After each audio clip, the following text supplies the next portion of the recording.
Classes में आपका स्वागत है। ज्ञान के समंदर में गहरे उतरकर मोती तलाशने की कोशिश। आइए ज्ञान के समंदर में उतरकर मोती तलाशने की कोशिश करते हैं।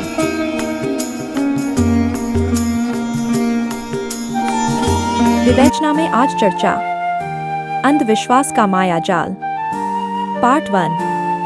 अभिवादन स्वीकार कीजिए।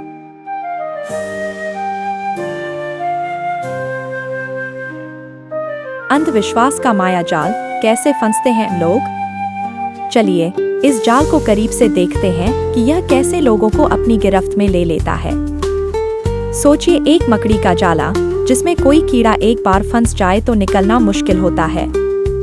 अंधविश्वास का जाल भी कुछ ऐसा ही है। यह हमारी कमजोरियों का फायदा उठाकर हमें फंसाता है। एक मुसीबत में उम्मीद की तलाश, पहला फंदा। इस जाल की शुरुआत तब होती है जब कोई व्यक्ति मुसीबत में होता है या बहुत डरा हुआ होता है। बीमारी ठीक न हो रही हो, नौकरी धंधा चौपट हो गया हो, घर में झगड़े हो रहे हो, बच्चे की शादी न हो रही हो। ऐसे समय में इंसान अंदर से बहुत कमजोर और अकेला महसूस करता है। उसे लगता है कि अब कोई चमत्कार ही बचा सकता है। यह उम्मीद की तलाश ही इस जाल का पहला फंदा होती है।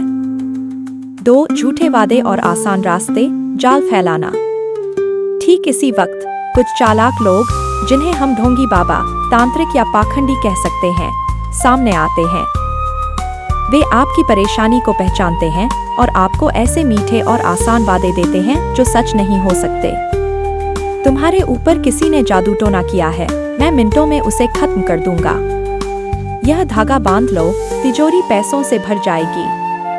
मेरा दिया हुआ पानी पी लो, तुम्हारी पुरानी बीमारी ठीक हो जाएगी। यह पत्थर पहन लो, तुम्हें मनचाही चीज मिल जाएगी।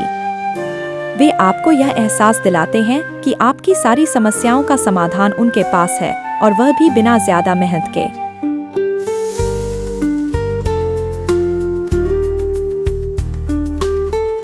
तीन पैसा और भरोसे का निवेश, जाल कसना।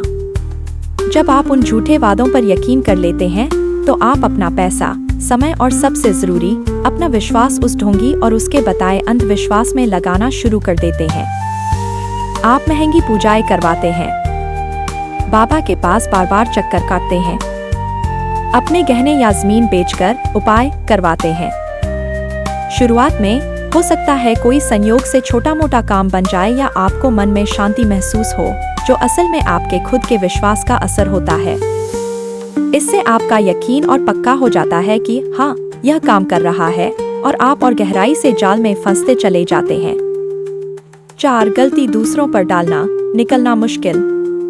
अगर आपको उम्मीद के मुताबिक फायदा नहीं होता, जो ज्यादातर मामलों में नहीं होता, तो अंधविश्वास का जाल आपको आसानी से निकलने नहीं देता। ढोंगी आपको ही दोषी ठहराता है। तुमने ठीक से श्रद्धा नहीं रखी होगी, तुम्हारी तरफ से कोई कमी रह गई होगी, तुम्हारे ऊपर और बड़ी समस्या है, अब और बड़ा उपाय करना पड़ेगा। इस तरह वे आपको अपने धोखे को समझने नहीं देते।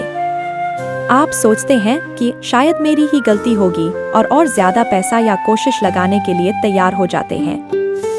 यह आपको जाल में और गहरा धकेलता है। 5 डर और शर्म का बंधन, पूरा फंस जाना। एक बार इस जाल में पूरी तरह फंसने के बाद बाहर निकलना बहुत मुश्किल हो जाता है। और ज्यादा डर, ढोंगी आपको डराते हैं कि अगर आपने उनका साथ छोड़ा तो बहुत बुरा होगा। शर्मिंदगी, आपको शर्म आती है कि आप इतने बड़े धोखे में फंस गए। आप दूसरों को बताना नहीं चाहते कि आपके साथ क्या हुआ। मानसिक गुलामी, आप उस अंधविश्वास और ढोंगी पर भावनात्मक रूप से निर्भर हो जाते हैं। आप खुद सोचने की बजाय उनकी बातों पर ही भरोसा करने लगते हैं। इस तरह अंधविश्वास का माया जाल एक ऐसा चक्र है जो डर से शुरू होता है, झूठी उम्मीदें देता है, आपको ठगता है और फिर आपको ही दोषी ठहराकर और गहरे दलदल में खींचता चला जाता है। यह आपकी सोच, आपके पैसे और आपकी खुशी को निगल जाता है। इस जाल से बचने का सीधा तरीका, दिमाग चलाओ, सवाल पूछो और अपनी मेहनत पर भरोसा रखो। किसी भी चमत्कार या जादुई उपाय पर विश्वास मत करो।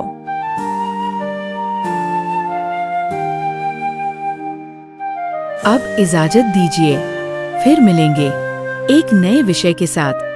तब तक अपना तथा अपनों का ख्याल रखिए। शुक्रिया।